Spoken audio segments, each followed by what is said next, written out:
Welcome back to Let's Talk About Our Feels, a short educational video series where we talk about mental health in relation to mindfulness practices.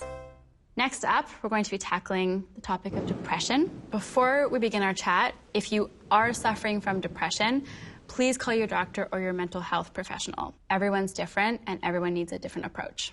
So now, to dive into this topic, we have the amazing Jane Moffat here, who plays Mrs. Emerson, Mitchell's mother, on Ghost BFF. Welcome, Jane. Thank you for having me. Can you relate to feelings of depression? I've always suffered from depression. It's clinical depression. I've been diagnosed. Before that, my experience waking up in the morning had always been, I'm awake. And I'm going to have to start talking myself through every single minute. It felt claustrophobic. I just couldn't get away from myself and circular thinking. I'm a failure. I don't belong. I can't get through this. What's the point?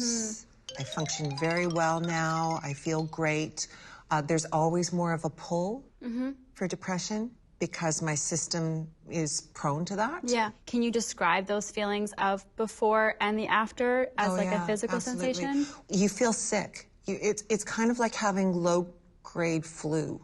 You're foggy, you're exhausted. There's usually insomnia that goes with it, or in my case, hypersomnia, I think it's called. Okay. You oversleep. When you're very, very depressed, it's like you're wading through mud that comes up to around your chest. It's just such hard work. I had to talk myself through each day, and sometimes it was as constant as, okay, come on, you can get up. Get up and make a coffee. You can make a coffee. Yeah. The other part of depression is it changes your perception about everything, including yourself, so there's usually a tremendous amount of low self-esteem that goes with it. Was there an age that it kind of peaked for you? I self-medicated for many years, and I think that's part of what you'll find when you're talking to depressives is a lot are substance abusers, because we're trying to fix ourselves. And so I got sober in 1987, and that was amazing. However, everything that I hadn't dealt with came up for me. Right. And so that was a long period of just trying to deal with all the feelings that I'd suppressed with the use of alcohol. If you are dealing with the occasional day of not feeling great, that's one thing. But if you're going weeks on end, and no matter what the circumstances, you're feeling really down, really unhappy, you're miserable, it's a sign that you might need some help. Yeah.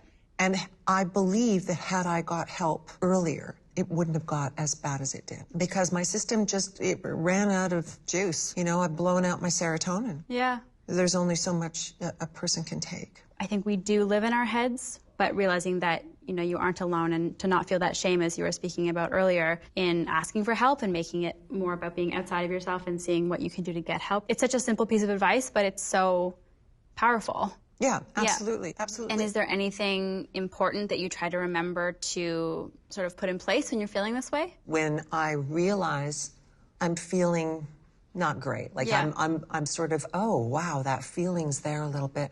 The worst thing I can do is go into it and try to figure it out. Oh, really? Yeah, because then I'm focusing on the feeling and I'm creating more of the same. Interesting. And I will simply continue to go down and down. Interesting. What I found works is changing my focus completely. The Golden Girls, kitten videos, dancing, singing, that completely changes. And I make a point of being in nature as much as I possibly can. And I do a lot of work with animals. I volunteer. I have a cat. Even if I go out for lunch on my own, at least I'm around other people, and it forces me to engage. Definitely. I can't isolate, and I think it's a real aspect of depression that you just want to retreat and kind of take care of yourself, but it's the worst thing you can do, because then you're dealing more with the mind again. And I would say also, you know, if you have somebody in your life who's really depressed, please don't offer unsolicited advice. Right.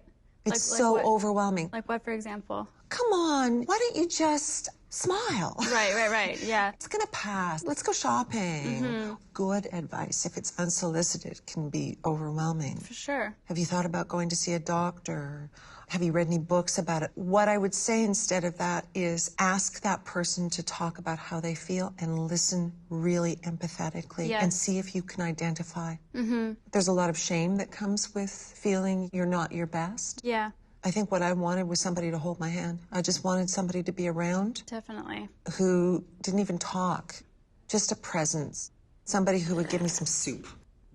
Definitely. Right? Just take one or two things off your plate. Yeah. Even the simplest things. Yeah. Yeah.